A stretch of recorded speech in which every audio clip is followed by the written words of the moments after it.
In this video, I want to talk about my experience using the Fenix 7X Sapphire Titanium for a week now.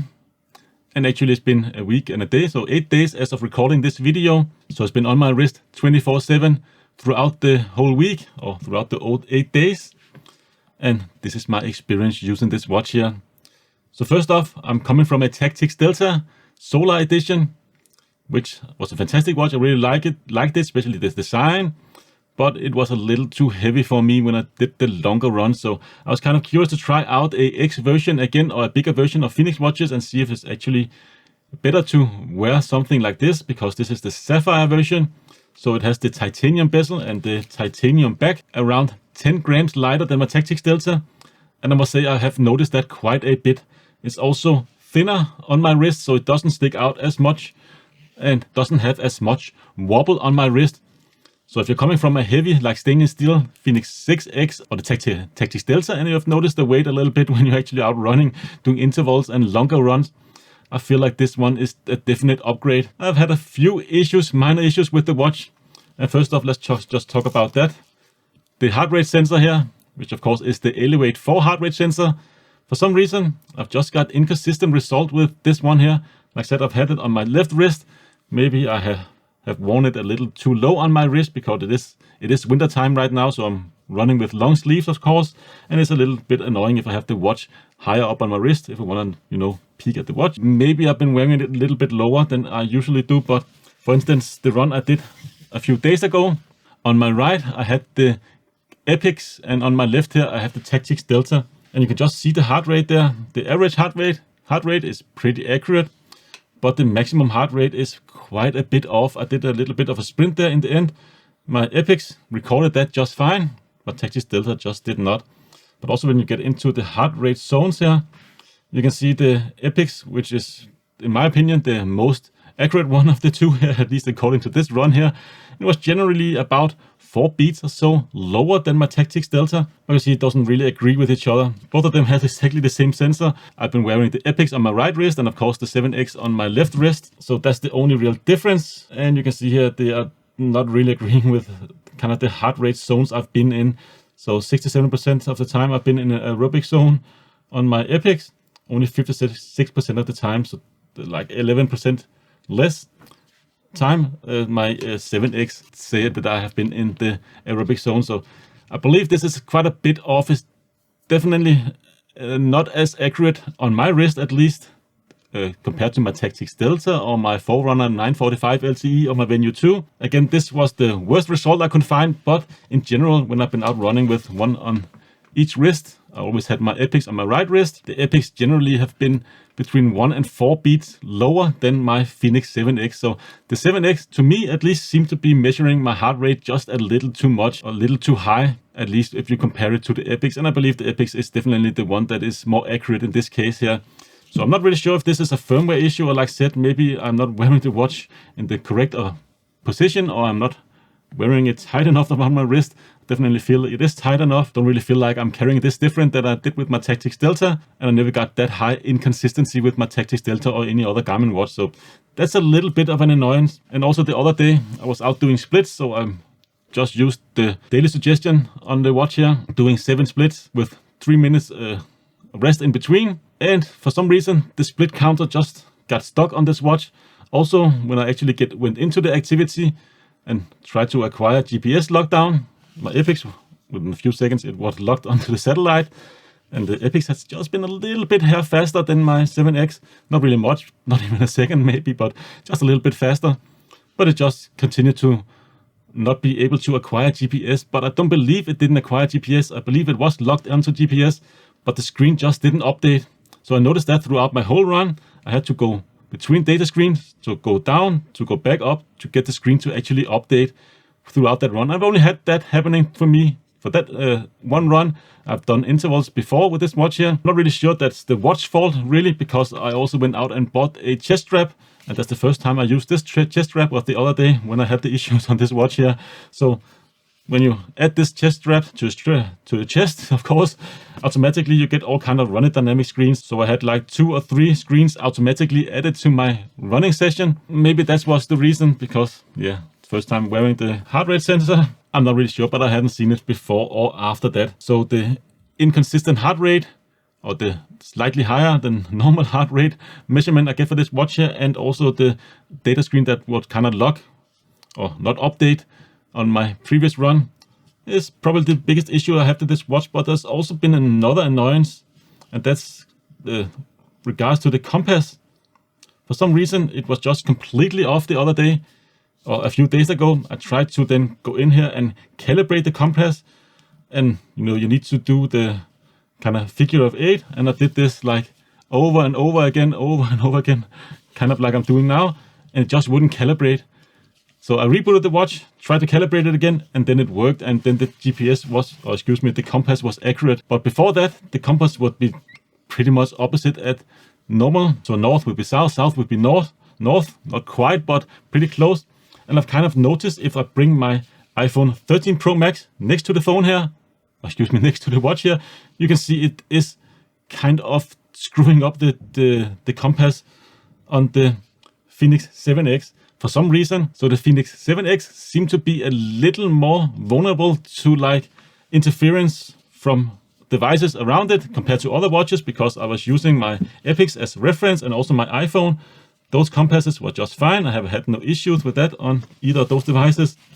Other than, of course, you can see none of them is completely 100% agreeing here. You see they are pretty accurate according to each other, but if I bring the iPhone up to, of course, the 7X here, and now you can kind of see it doing that again, because yeah, it's just a little more vulnerable to interference. But you can see if I do this on my Tactics Delta, bring my iPhone up to the watch, so you can see it does also interfere with that GPS or that compass, but it always go back to the right position again. But that just doesn't happen for me on the Fenix 7X for some reason. I'm not really sure, but you see now it's a little bit off again. Sometimes when I just leave it for some time, it will be all right again, or if I move it around a little bit, it will eventually be all right again. But it seems to be a little easier to actually get incorrect reading with the compass. Let's just try and actually go in here and calibrate that again. So you kind of have to do this little figure of 8 there. You get a little, try again. Okay. Try again. You can see now it fails completely again. And then that time it worked. But before, when I calibrated it like a few days ago, I didn't even get the fail calibrating. I just didn't get anything. It just kept showing me the little animation there with the figure of 8. So it was just like this all the time. And I tried to calibrate it, and I stand it up, and I sat down, and I did more and more arm movements. I just stood there for several minutes. Nothing happened. But then it seemed to be okay again. You can see the compass there. So it's easier to throw off, and it doesn't always go back to like the correct position afterwards. Like I said, I've had no issues at all with my Epics or my iPhone that I use for reference. Those seem to always be solid.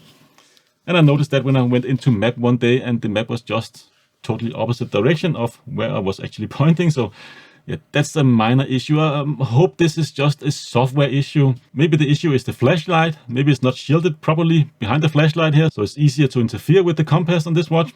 I don't know, that's just a theory of mine. I only had this happening in my girlfriend's apartment. I've not had it happening anywhere else. So maybe there's some interference there that's kind of screw up this compass. But yeah, that's also one issue I've had. So inaccurate heart reading, compass inaccurate reading, and I've had that status field not really updating. But yeah, that seems to have been solved now. So it hasn't been 100% perfect, but I didn't really expect it to be so, because this is a new watch, a new firmware, and there's always newer bugs and newer issues that had to be ironed out. That's one of the downsides with being an early adopter. But other than that, I've really been enjoying it, and I've actually noticing the lower weight on my wrist. I've been interval running. I have been the longest run I've done is actually an hour, and it hasn't caused me any issues or any annoyances wearing this watch. The sapphire screen again doesn't annoy me at all. I find it just fine. I can look at the time or see the time pretty much all lighting conditions, including like lower lighting indoor conditions. I've just grown accustomed to a sapphire screen, so I can pretty much see the light. But a nice update is the fact that now if you want to turn on the light in the watch, you don't have to press the light button anymore. You can just slightly tap the screen and it will automatically just turn on the backlight. That's just such a nice improvement, and in generally just being able to use the touch interface. I kind of forget it's there, so often I'll just reach for the buttons to get through to my widgets, but once I just use the touch screen there, it's just so nice to use, and I don't really feel like I can go back. Just the tap to turn on the light of the screen there is a reason enough for me to not go back to the 6th generation, but that's very nice upgrade there. GPS, super fast, super reliable, except for the one time that it wouldn't really update the screen, but other than that, as soon as I step out the door, it just locks onto to satellites, and even sometimes when I'm still inside my hallway, it will still lock onto satellites, which is pretty freaking insane. I've never had that happening to me before on my previous generation of watches, even my 945 LTE and my Venue 2, which was like the better ones at acquiring GPS lock. I still have to wait for sometimes, maybe 10 seconds for it to lock onto satellites, but this one here is kind of within a second or two once I get outside. My epics seem to be just a hair faster, but generally it's not even a second slower, and once it locks onto satellites, it still can wobble a little bit in the beginning of the run. I feel like within a kilometer or so, but after that, it seems to be rock solid. And of course, you can just stand around a little bit longer if you want to get the best lock before you actually go out and do your activity. But the GPS is much improved compared to the Fenix 6th generation, not just in accuracy, but also in the time it takes to lock onto satellites. And speaking of accuracy, it is just so much better. It detects my corners pretty much spot on right now. It's not always 100% on the trail, but it's very close. And it also detects kind of what side of the road I'm actually running on. And it seems to be much more consistent, like in straight lines. It doesn't have that snaky look to it when you look at the trail afterwards. It's much more consistent. So that's definitely a major upgrade. And that's one of, again, great reason to upgrade in my opinion, because I've not really been that happy with the GPS accuracy on previous Fenix watches. Not that it is unusable by any stretch of the imagination. It is pretty okay, but sometimes it's pretty bad, sometimes it's okay.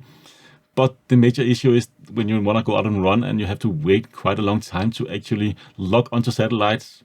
I also live in the city, so of course that's a little harder environment for a GPS, because I live next to a big building, or live in a big building. So when I go out and run, I'm often next to a big building when I want to log onto satellites. But man, that's just such an upgrade, and I really, really like that. The new and improved solar system, up to 3 times better at collecting sun energy or harvesting sun energy, charging your batteries. Unfortunately, it's winter time here in my country, so I have not been able to test it yet. I can kind of see the run I did today. I did acquire a little bit of sun there, but yeah, not really enough to call it anything really. You can see about 1,000 lux hours I have acquired today, and that's including like the studio light here filming this video. Does help out a little bit, but not really much. You need 150,000 lux a day to be able to get those battery estimates that Garmin is advertising on their website. Of course, if you get more than that, then you get even better battery life. Definitely a big improvement, and I look forward to testing this out in summertime. I believe this actually can make a difference, not only because it is much more efficient at collecting sunlight, but also now you can actually get a reading or a number of how much light you have actually collected throughout the day, not just a graph the last 6 hours here. You can also, of course, see every day how much sun you've gotten on the 6th or 7th generation here, which is not something you can see on the 6th generation. And of course, you can also go into the smartphone and see in Garmin Connect. But the fact that you can see how many lux you have collected throughout the day is fantastic, because, like I said, you need 50,000 lux every hour for 3 hours a day to get those battery estimates on Garmin's website. You had no clue how many lux you have actually collected on previous solar watches from Garmin, but now you have a clear number there. So big improvement in my book. And other than that, I have noticed definitely a snappier user interface. Not like it's insanely much faster, but when I'm just clicking through the widgets there, it does pick up or follow my button presses. I don't really feel like the previous generation did so. And also like animations look a little smoother. Was pretty good on the 6th generation as well, but just feel a little smooth on this one here, and a little less drop frame from time to time. There is still a delay when I want to go into an activity. So I press the start button here. You can see it takes a few seconds, actually slower than my Fenix 6 or my Tactics Delta. So I think that's kind of a bug, but actually getting into an activity is very fast. And of course, one of the new things here is the stamina widget. I have messed around with it a little bit. I kind of like it. I haven't really pushed myself to those limits where I actually need it yet, but I I think this would be a nice thing if you were running a marathon or you're doing anything extensively. You can kind of get a good idea of how much stamina or how much you really have left in your bag or in your battery or in your body before you are completely exhausted. And it seems to be holding up quite well in real time when I do my splits and so on, when I'm really pushing myself. It does go down pretty much instantly. And when I just have my break between my intervals on my splits, it just raises a little bit again. So it seems to be instant and in real time, and it's kind of a useful tool. Not really sure it's a system seller, so to speak, that I will buy the watch just to get this, but it's definitely a nice thing and something I plan to use in the future. Other than that, I've noticed the whole system settings UI here have now black backgrounds compared to before where everything was white. And now you have a nice new feature that I really like. This is the sleep function. So you can go into settings here and you can set up specific sleep functions for each specific day. So a time interval each day where you want to enable or disable the sleep watch face or just have a normal watch face. But also you can kind of set the background lighting throughout the sleeping mode. So if you want to have lower backlight on your watch, which can be kind of nice because it can be a little bit blinding if you have night vision, you can activate that here. You can disable touch, you can enable do not disturb, and of course also enable battery saver if you want to save some battery during your sleep. So fantastic new thing you can do here, set it up specifically. And of course you also have touch now. Right off the bat, it's just set up to general use. So all things except for exercises, you can use the touchscreen, but you can also kind of enable that during activity or during sleep, or disable of course. And you can also enable or disable that through every activity individually. So if you want to touch in a specific activity, but not in the other, you can of course go into that specific activity and just enable touch for that one. I like the fact that it had touch, the newer watches, and I like the fact that you don't need touch. So you can do everything with the buttons. You can just completely disable touch if that's your thing.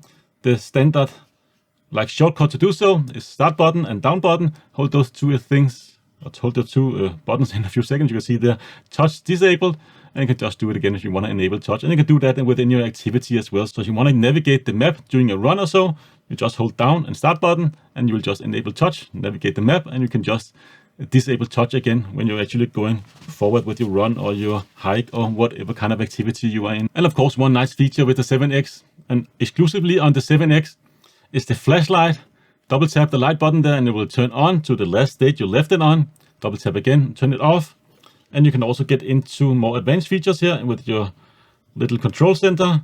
And you can set brightness between 4 different levels. And you can even have a red LED glowing there. So I just keep it at the default 3. And I find that is more than useful for my daily tasks. And I have actually used this flashlight, I believe, every day ever since I got this watch. Not because I'm forcing myself to use it, but because I had found it useful for certain things, like finding stuff in the trunk of my car or finding the plugs in back of a computer and so on and so on. Those areas where you're not having enough lighting throughout the day. It's a fantastic tool to have on you all the time. Of course, if you're wearing long sleeves, they can kind of get a little bit in the way. So you need to pull those up before you can actually use the flashlight. But also during an activity, just tested it out the other day. Took a night run, was in the city, so there was still some lighting, but the trail I was on was not lit all that great. So I just turned the flashlight on, hold my hand up, it was just a slow run, and actually it did light my way and I could see pretty clearly on the trail there in front of me, so I wouldn't fall into a hole or anything like that, kind of twist my ankle or something like that. Very helpful when you're out on your run, and also if you're in an activity. For instance, run here. So you go in and set specific lighting features of this flashlight when you're in activity. So if you, of course, enable that, you can enable it, or you can enable it after sunset. So you can have it to cadence. So it will just track your cadence and will kind of flash whenever you are running. It should flash between red and white. So red when you have your arm towards your back, and white, of course, when you have your arm at the front. Also just do a blitz mode here. So let's just go in and actually start this activity here. And you can see it will just flash like a blitz. You can have a signal mode. So it will kind of signal. You can have it pulsing. So we kind of fade into black there or turn off slowly. Blink. Just have a blink that is same distance between the blink, or same timing between the blink there, and like I said, cadence. So if you're kind of running, I don't know if I can kind of simulate that here, but it will kind of follow your cadence. And well, like I said, when you have your hand on your back or towards your back, it will light red, or I just saw that there. Kind of nifty little feature. Feel like it could be nice, maybe, to be able to turn down the brightness, so I can only really choose between red or white, but it's red like full brightness, and it's also white at full brightness. And if you don't have that much lighting, I don't know if you can kind of tell, but it is kind of intrusive. Also, if you go out and run and there's other runners on the trail, even at nighttime, it can be a little bright and a little too intrusive, I think. So it would be nice if it was able or possible in the future to just select between different light levels like you can when you are in flashlight mode. Actually, let's try and see if we can turn it down to 1. No, we cannot do that once we are running or in an activity. Would be nice if you can also select between 4 different levels of brightness when you're actually out and running, because like I said, it can be a little much in my opinion. So you just want to notify cars and bicycles and others around you that you are running. You will not like try to start a party or anything like with those flashing lights. So the ability to turn down the brightness would be nice, but it's definitely a nice feature, and one of the features I really wanted because it is very dark at nighttime here. It's winter time in Scandinavia where I live. Starting to get a little bit better, but we have gotten through like a very dark period here, so it gets very, very dark very fast. Not that much light throughout the day. So when I get out and running at night, even if I have reflectors and so on, it's nice to have that flashing light. I will feel a lot more safe. And the condition of the watch here after 1 week is still like brand new. I don't suspect I will see any scratches or anything like this watch for quite some time. I have noticed though that these edges here with this kind of cut-ins on the bezel is kind of sharp, so stuff can kind of accumulate there. If you kind of have your watch close to a wall, for instance, you can kind of scrape something off the wall and it will kind of look like you have a little notch there or a little scratch on your watch, and it can kind of be hard to get off. Because like I said, this is a little bit of a sharp edge, but other than that, no condition issues. The buttons on mine, fantastic. All the buttons are nice and clicky, and all the buttons feel pretty much identical, except for the stop-start button. Feels a little more clicky or a little bigger button than the rest of the buttons here. So I've been lucky with mine. Fantastic buttons on all of them. And the backlighting as well. I don't have any like blue-black background on mine. Really white either, but it's not really that bluish hue that some of the watches can get. Still have pretty good contrast when I'm actually turning on the light. But of course your mileage may vary. But I hope that Garmin have kind of fixed that by now, even though I wouldn't really say it's a big issue. So after using this watch for a week, I've really been enjoying this watch. Other than the heart rate inconsistency, which made me go out and invest in a heart strap or chest strap. That's been the major issue I probably have had, and the biggest annoyance I've had. The compass issue was also a little bit annoying, and I hope we will kind of iron that out in firmware updates. And the last issue, like where the data screen wouldn't update, I hadn't seen that ever since. But like I said, when you buy a new watch, you should expect some issues along the way. But this is definitely going to be my primary watch going forward. I really like it, I really enjoy it, and I have put my Tactics Delta on sale, so I pretty much made the decision to go on with my 7th generation in the future and kind of leave the 6th generation in the dust, because the GPS upgrade alone is enough for me to want the 7 over the 6. I kind of wish that Garmin would do a little bit more, to be honest. I was a little bit underwhelmed when I first saw this the 7th generation. We don't get any LTE. I feel like Garmin could have included that with the entire 7 range of watches, but I suspect there will be an LTE version coming out in the future of their whole line of watches. And maybe they will have to charge even more for those. So maybe that's the reasoning. They wanted to like release the cheaper watches first in abstract, because this is definitely not a cheap watch. This is also the most high-end watch, but yeah, you kind of pay through the nose because this is also a brand new watch. So you kind of stuck paying retail prices. Did find it a little bit cheaper, like 5% off, but that's not really all that much. I also really like the design improvement. So you have the screws there and the little studs for the watch band.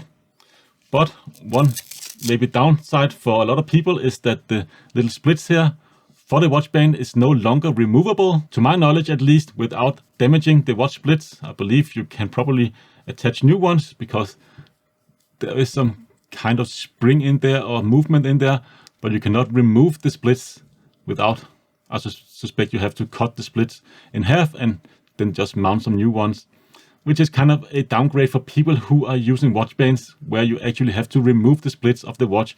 And this is the first Garmin watch where you have not been able to remove the splits at all. Like even with the fifth generation and 3rd generation of Fenix watches, you can still remove it with screws on the side. So that's just one thing to note there. You cannot use watch band where you need to remove the splits. At least you need to buy new splits and kind of put them in every time you are switching watch band. I'm not really sure if you can even buy them at Garmin, but I suspect you will be able to at some point. But other than that, I really like the hardware changes. Like you get glass now with the Elevate 4 heart rate sensor. And speaking of the Elevate 4 heart rate sensor, that's also kind of an improvement. It is a little bit faster at detecting those spikes in your heart rate if you're doing intervals and such, but it's still not perfect. You should definitely get a chest strap if you want to do something serious with your heart rate. But the pulse oxygen or the oxygen level in your blood measurement that you can do with the Elevate 4 heart rate sensor is much faster and much more reliable. I believe up to 3 times faster than the previous generation, and a much higher level of actually getting a good reading of your blood oxygen compared to Fenix 6 watches. Often it will fail and it just took a long time. So definitely an improvement, not only just in the hardware with the glass screen, and it's also built into the bottom of the watch. Fantastic. So a major improvement there. Unfortunately, at least in my testing, we are not seeing any faster charging speed this time around. Exactly the same as I measured on my Tactix Delta, and also get the same on my Apex and on my Venue 2 and 945 LC. So yeah, no real improvement charge speed wise. So that's a little bit annoying. I would have wished, would have been nice to see some kind of fast charge. But I believe these smaller batteries in these watches, I'm not really sure it will be safe to charge them faster. And you will also kind of degrade your battery faster if you charge them even faster than what you are charging right now. So long term is the best solution, but it is a little bit annoying not to be able to charge the batteries super fast. So after a week of using this watch, I really like it, and it's going to be my primary watch going forward. So if you're considering getting the 7th generation, I can highly recommend it if you are not concerned about the price and value, because right now they are very expensive and also very hard to get as of recording this video here. If you have an older watch, maybe a Fenix 5 or previous generation, Fenix 3 even, this is a major upgrade. Even if you have a Fenix 6 watch, it still is an upgrade. But if you're fine with the GPS of your Fenix 6 watch and you use a chest strap to measure your heart rate, I'm not really sure it's that big of an upgrade, really. So of course you have to make up with yourself if you really can justify an upgrade. For me, the GPS alone is enough, and the fact that it has touchscreen, and I find that to be quite useful, even better, and the flashlight is just another added bonus. On top of that, also the lighter weight as well. It would have been nice to see kind of a better screen. Like, been stagnating for now, what is it, 2.5 years since the Fenix 6 generation came out. Exactly the same size, resolution and everything. Would have been nicer to see a little bit bigger screen maybe, and a better resolution and better color. But yeah, it is what it is. It is a true always on screen, and I really appreciate that. In terms of battery life, I'm at 45%. I've been using this watch extensively throughout 8 days now. So yeah, I probably used it quite a bit more than I would normally do. So I suspect I will see closer to 20, maybe 25 days in my normal use case. But you can see I'm at 45% now and 30 days left. So yeah, for me, it is a definite upgrade. I couldn't wait for the new Fenix 7 generation. I've been waiting for this for quite some time. Considering you can get the Fenix 6 generation so much cheaper now, I'm not really sure it's an upgrade for everybody. And then if you have Fenix 6 generation, you're happy with that watch, I would say just keep or hold on to it a little bit longer, because the prices will come down. And at some point you can get it at the same price as you can get the Fenix 6 prices or see the Fenix 6 watches right now. But anyways, this was just my 7-day review of this watch. And once I spend more time with this watch here, I will of course get back and update my findings throughout the time. But this is just like I said, after 7 days of usage. So highly recommend it. I really like it, and I am looking forward to get out and do my activities wearing this watch here. Of course, you can find some affiliated link down in the description below if you want to support the channel. But that's pretty much all I have for this video. I hope to see you again in a future one. Until then, take care.